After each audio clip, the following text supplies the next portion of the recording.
What is the deal, beautiful people? It's your boy Uncle Rza. What's good, my G's? G stands for Gamerz, as Snow would say. Welcome to the channel. Welcome to the video. If this is your first time, just hit that subscribe button. Lots more content coming. At the end of the video, if you enjoyed it, just hit the like button. Today's topic is one near and dear to my heart. Rainbow Six. Yes, I think over the span of my gaming career, if such a thing should exist, you will find that Rainbow Six is probably where I did most of my hardcore gaming. And it was for a few reasons. One is I was a huge Ghost Recon fan, and check out that Ghost Recon video where I've given my impressions of the newly announced Ghost Recon Wildlands and a lot of the back history to why and how I fell in love with Recon. Check out that video to really gauge what I'm talking about. But Rainbow Six was an evolution of that love for Ghost Recon, and it was just such a natural thing. But what really grabbed me about Rainbow Six when I first got into it was how fast paced it was. It's silly shit like they had doors.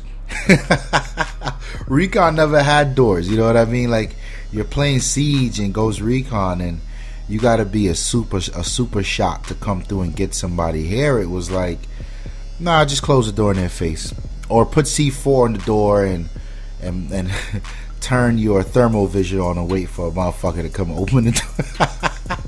Like, I can't tell you how much fun that was for me for so long. But and then I'll never forget the first time playing Rainbow Six and you could see your weapon. It was like, holy shit, like this is that new. You could see your weapon. You had gas masks, you had gas grenades, you had your thermal vision, night vision. Well, the night vision was always in Recon. You had the doors mechanics, and the maps were much smaller, but they had a lot of elevation to it. And at that time, coming home from Recon was all about these large, huge, sprawling environments. And the thing with that is the camouflage worked in Ghost Recon. You know what I mean? So you can't just run around the forest like a jackass. You'll get got.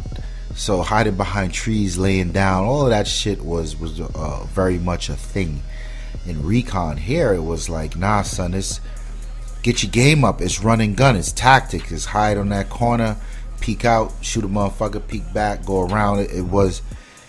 I was completely fascinated by Rainbow Six's mechanics, and it was then later on during the series they brought out the terrorist hunt, which was so much fun. Man, that series is where I spent a lot of my time. A lot of the OG IGZ guys that's where we all met. I mean, to this day, these guys are my best friend, man.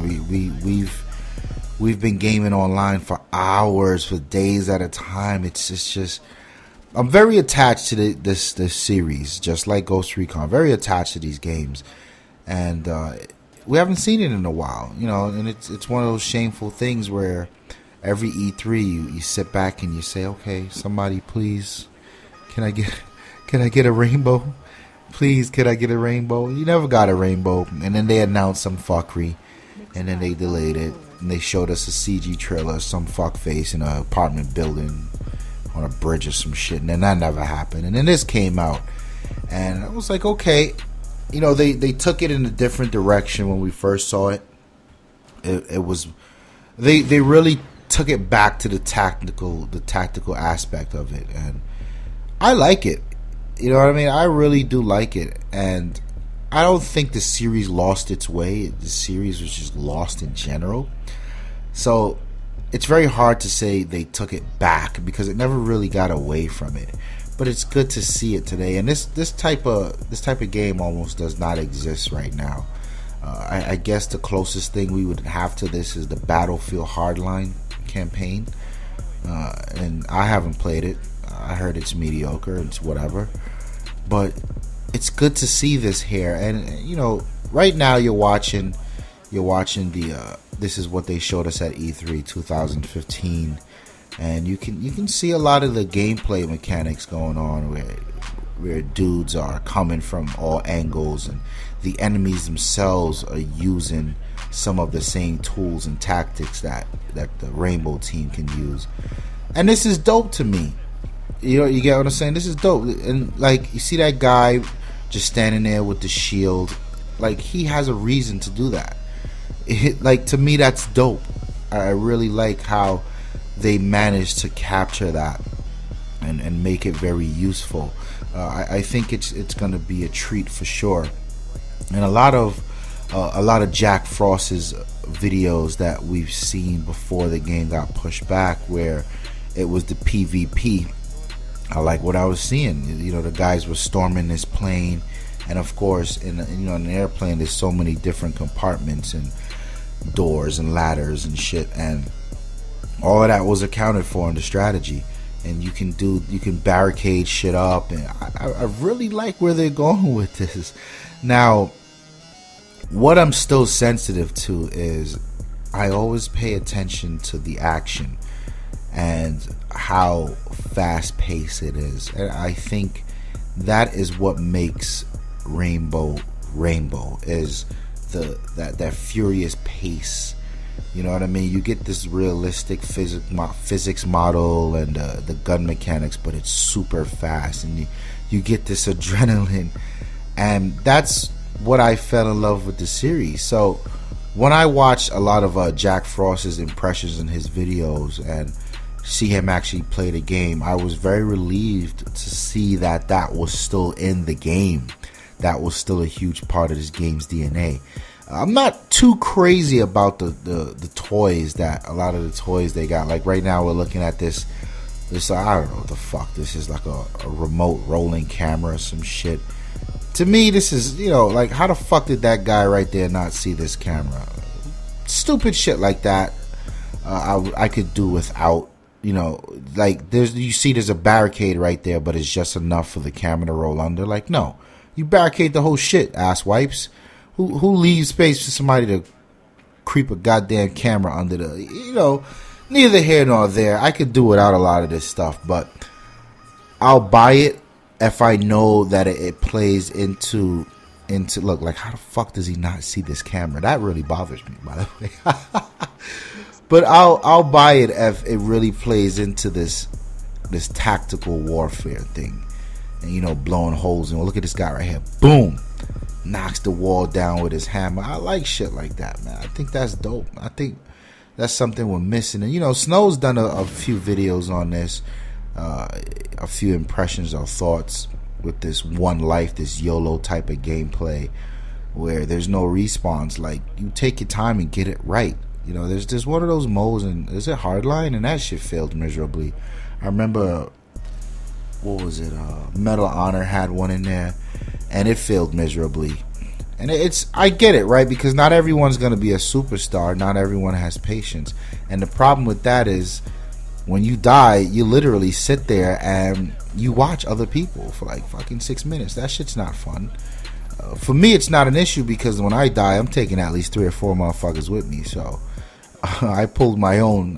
When I'm out, I know my team's got it a little easier. I can live with that. But in terms of the PvP, I'm sure there's gonna be some straight TDM, like in the old Rainbow. That was always fun. It's like fuck the tactic shit and the objective. Let's just get straight down to shooting. Where you get these lightning rounds and no respawns, and you just go buck wild, and you get these intense standoffs and firefights. Like, that's Rainbow, man. I can honestly say that I'm very, very excited to get this game. My level of excitement is not as high as it is for the new Ghost Recon, but I need this in my life. And what really sucks is, and this seems to be a thing, and I've always complained about this. I don't want Battlefield when Call of Duty is out. This is when I used to play Call of Duty, because I don't know where to focus. And both these games are slated for 2016, the Rainbow and the Recon, and I'm like, guys, can we not get both in the same fucking year? Like, push something back, do something, because I want to be focused. I don't want to have ADD and I don't know which fucking game to play. And you know what I mean? Like, let me enjoy one, then bring the other one out. We got plenty of time. These consoles just came out. You know what I mean? Take the time, develop more content for it, get it right, whatever the case is. But I kind of don't want them both in the same year. But people may call me crazy, right? More games the merrier. Maybe it's just a selfish thing. But yeah, I think the direction of Rainbow here really rehashes what the series was all about. This tactical warfare, and it looks to be really fast paced and very well thought out, where you'll be rewarded for being not only the best shot but the smartest shot in the room. And I like that. I really like that. So I'm looking forward to it. It's your boy Uncle Rza. Like I said in the beginning of the video, if you're not subscribed, do so. Stick around. Hit the comments below. Let me know how you feel about this Rainbow. If you're gonna be rocking with this, don't forget to check out the Ghost Recon's Wildland impression video as well. That's also on the channel. I'm out of here. Peace.